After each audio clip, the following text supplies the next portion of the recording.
La palabra de Dios es tan importante en la vida del cristiano como lo es el alimento diario para nuestro cuerpo. Estudia con nosotros el capítulo del día en Reavivados por su palabra. Hebreos 5 es una breve descripción de las características que hacen de Jesucristo un sumo sacerdote calificado para ejercer como intercesor entre Dios y los hombres. Estudiémoslo en 3 partes. Primero, requisitos para ser sumo sacerdote en el Antiguo Testamento. El texto inicia construyendo la lista de requisitos que eran exigidos al sumo sacerdote en el Antiguo Testamento. Estos incluyen 1.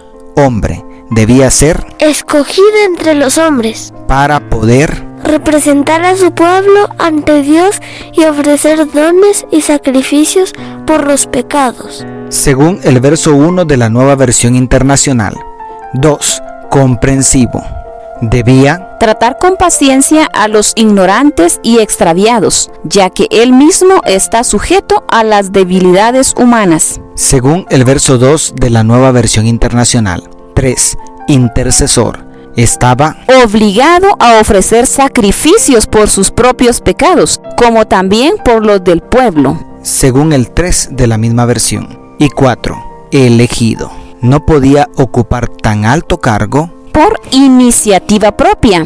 Más bien, únicamente podía oficiar como sumo sacerdote el que había sido llamado por Dios, como sucedió con Aarón, según el verso 4 de la misma traducción. El sumo sacerdote tenía la delicada tarea de estar entre un Dios perfectamente santo y un pueblo imperfecto y pecador. Era el mediador entre Dios y el hombre, y entre el hombre y Dios. Segundo, Cristo, un sumo sacerdote digno. Siguiendo un orden prácticamente inverso a la lista anterior, los versos 5 al 10 enseñan que Jesucristo cumple con todos los requisitos y más. 1. Elegido. El verso 5 vuelve a citar el Salmo 2. Tú eres mi hijo, hoy mismo te he engendrado. En su contexto original, estas palabras son la solemne declaración hecha en el ungimiento de un rey.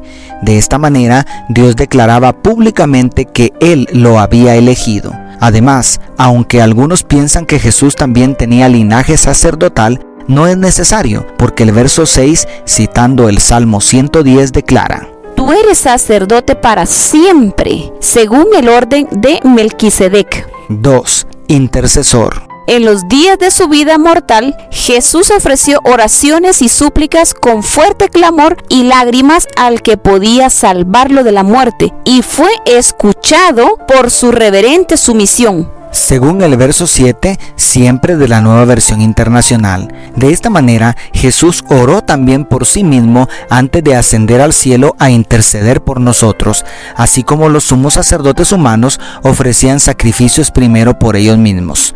3. Comprensivo. Los versos 8 y 9 demuestran que, siendo el Hijo de Dios, se sometió al sufrimiento para aprender obediencia y así ser perfecto, autor de salvación eterna para todos los que le obedecen. Ningún sacerdote humano podría comprendernos mejor que él. Y 4. Hombre. Todo lo anterior implícitamente nos recuerda la plena humanidad de Jesús, concluyendo con el verso 10. Dios lo nombró sumo sacerdote según el orden de Melquisedec. En otras palabras, las credenciales de Jesús como sumo sacerdote son superiores aún a las que tenía Aarón. Nuestro sumo sacerdote es el puente perfecto entre Dios y el hombre.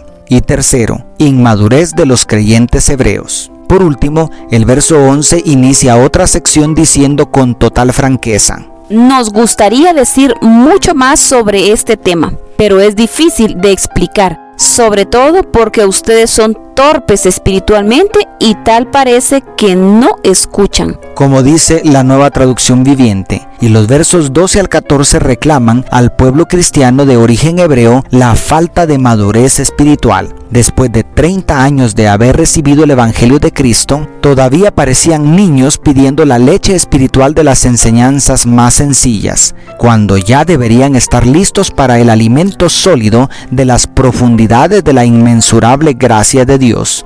Esto quiere decir que el único límite para recibir la revelación de la gloria de Dios está en nosotros. Y, lamentablemente, pareciera que gran parte de la cristiandad sigue en la infancia espiritual sin comprender el sacerdocio de Cristo. Indudablemente, las grandes maravillas del plan de redención fueron reveladas en símbolos en el santuario hebreo, las cuales ahora podemos conocer en toda su plenitud y realidad en el ministerio de Cristo en el santuario celestial. ¿Hemos madurado para recibir este alimento sólido? Dios te bendiga. Tus amigos, la familia Sosa Villeda.